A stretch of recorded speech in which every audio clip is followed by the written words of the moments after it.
Why is this a thing?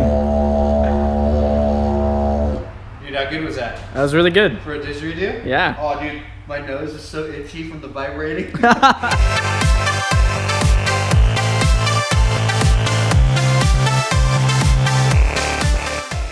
Hey guys, welcome to Gearheads. So, I have a bit of an announcement for you guys. There's a couple things, just bigger things that are going to be happening with the channel now. First off, we have had a lot of people commenting and telling us that we need to get a better microphone, and I totally understand why, and I agree with you because we've been only using a GoPro all the way through our channel so far, and it's starting to get to the point, I think, where it's lacking, and I definitely was ready for an upgrade. So we actually just recently ordered a new camera, so if we're lucky, this might be the last video with the GoPro, at least in this environment for this. I'm sure we're still gonna use GoPros for like action shots and stuff like that, but I'm really excited about getting the new camera and the new mic set up, so hopefully the video itself should look a lot cleaner, the sound and everything should look a lot cleaner. Now, on top of that, the next thing I wanted to announce was the fact that we are going to start doing one of the bigger jobs and the bigger projects that we have been anticipating for a while now. Not all of us are free every day of the week, so we can't always come and try and be here at the same time to work together. But this Saturday, Matt got off work, and Christian does have work, but he'll probably come by later in the day when he's off. We're gonna start first thing in the morning, and we're gonna start tearing apart my Miata. And that means we're going to be finally doing the 1.8 liter engine swap, which I'm super excited about because that means the turbo's coming soon afterwards, which is gonna be really nice because we've been putting so much time and work into this build so far. If you guys have been watching for a while, you know we've put a lot of stuff on the car, and the car at least pretty much is mostly done now. We've got the drivetrain pretty much done, other than the engine, of course. But we got the torsion swap in there and the axles and drive shaft. We've got the wheels and tires, which actually will be getting an upgrade, but that was definitely one thing I wanted to do before I got bigger power, was get better tires than the stock ones. And we got the suspension in the car, we got the big brake kit, we've got chassis bracing, we got all this stuff. Finally, the engine. So the reason I'm making this video and talking about it right now is because I wanted to just cover and make a few things clear. This is sort of gonna be a prequel to the engine swap series. First off, this is going to be, we're gonna do our best to make this a how-to video for anybody that wants to learn how to swap a 1.8 liter motor into a 1.6 car. Or this could actually work just as well if you're doing a motor swap, you have a bad 1.6 and you want to put a newer, fresher one in there or get it rebuilt or something like that. This should work for you. But I'm not going to be doing everything the exact same way that I say that you should necessarily, and that's because of a couple different things. Once we get this in the car and running, I'm going to get it working stock just so I can show you guys how to do that. The only thing I can think of off the top of my head right now that is not going to work 100% properly, but you can still drive the car fine, is the throttle position sensor. If you're planning on doing a swap like this ahead of time, and you're not planning on going with a Mega Squirt or another ECU or something after that, I highly recommend going to Flying Miata, getting their 1.8 liter swap kit. It's about $150, I believe, and it's worth it because it makes everything very easy and plug and play to swap all the stuff you need. It includes a bracket for your throttle cable to change the length, because the length is a little bit different on the end. I have my own solution for that we'll get to later. And then the other thing is it allows you to keep the stock 1.6 liter throttle body, because that TPS, throttle position sensor, does not work the same way on the 1.8 and 1.6 cars, and the wiring's a little different. So what I'm going to be doing is wiring it so that it works good with the Mega Squirt, because the 1.8 liter TPS actually is a variable sensor and it tells you exactly where the throttle is. On the 1.6 cars, all it really does is tells you whether the throttle is all the way open or not. It's just a switch. Other than that, the other things that come with the Flying Miata kit are things like extended wiring for your cam angle sensor, so you can lengthen that because it sits on the other side of the engine on these cars. And it includes a bracket for your ignition coil, which you're going to need if you want that to not be rattling around and shaking. You want your stuff to be mounted in the engine right, guys. I also have my own DIY way of making that work, so if you guys want to follow everything I do exactly as I do it, it should work. But it's not necessarily the best way to do it. And the reason I'm not going to go ahead and buy that kit is because I can extend the cast wiring myself. I'm keeping the 1.8 TPS, so I don't want the 1.6 throttle body to stay with me.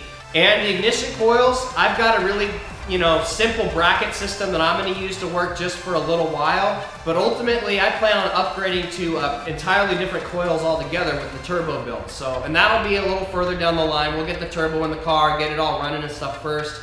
That will be a future upgrade. But anyways, I just wanted to explain that there's going to be a few things like that that are different. So like I said, it is going to be a how-to. As much as I can do it, I'm going to do my best to show all the details and show all the stuff you're going to need to do along the way, every step that I can.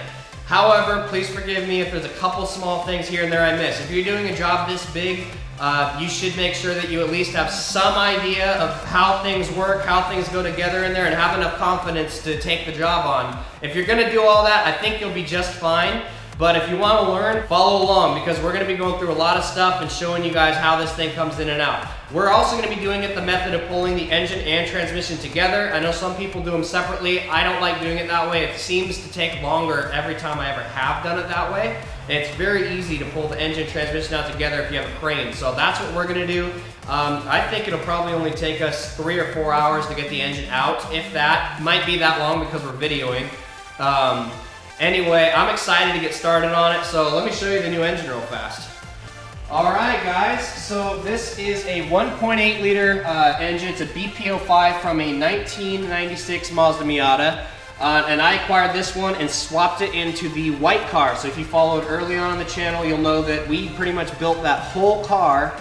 And I only actually had it running for about a month and a half or 2 months, and somebody else borrowed the car to go for a drive and unfortunately got in a wreck, and the car was completely destroyed. I mean, not completely destroyed, but it was well beyond the point of repair. So we pulled a lot of parts out of there, including this thing right here. And this is what we're gonna be going ahead and swap into that car. So we're gonna be swapping a lot of things over when we do this job. So the video is probably gonna be 3 parts, and 4 if you include this one as the prequel, because I'm explaining everything.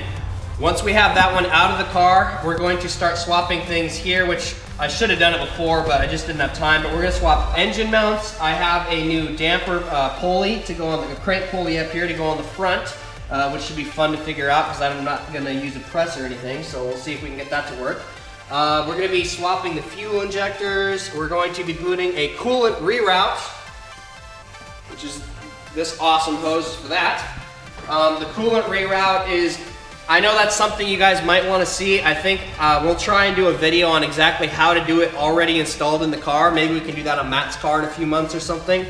But at least for me, we're already going through a lot of work to do the engine swap and everything else, and it's so much easier since the engine's already out of the car to get to the back of the head there to swap the thermostat back there and get everything routed around the other way. So, yeah. So that's the motor. I'm gonna go ahead and clean it up a little bit. It's kind of dirty. It was in a bad accident. There was a lot of oil in that engine bay too. I found out that there was a line that was leaking oil out, so it needs to be cleaned up a bit. But we're gonna be starting on it this Saturday. So hopefully that means next week you guys will start seeing videos from it. I don't know if we're gonna finish the whole swap Saturday. We're gonna do our best. If we don't, then we will continue to work on it as we can, and I will upload videos as I can. Just going to be spending time editing when I get a chance away from working on it. Yeah.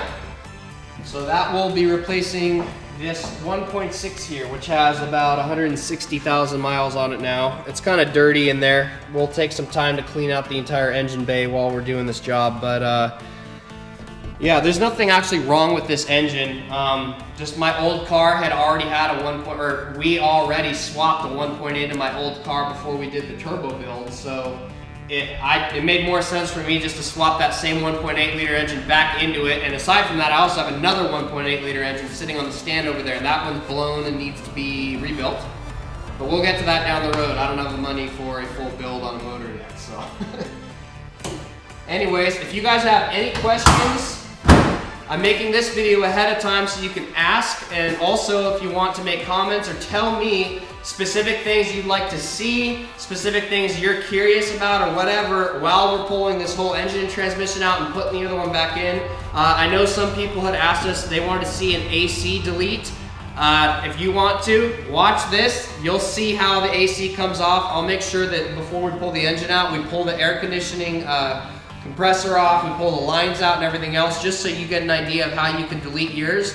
And then after that, we'll continue with pulling the motor out. So if anybody else wants to see anything specific, please let me know. But otherwise, I'm excited to get started on this job this weekend, and I'm also super excited that we're gonna have the new camera and new mic, so hopefully this new job gets shot and it looks really good and comes out nice. And I hope that you guys enjoy it. So thank you for watching this one, and stay tuned.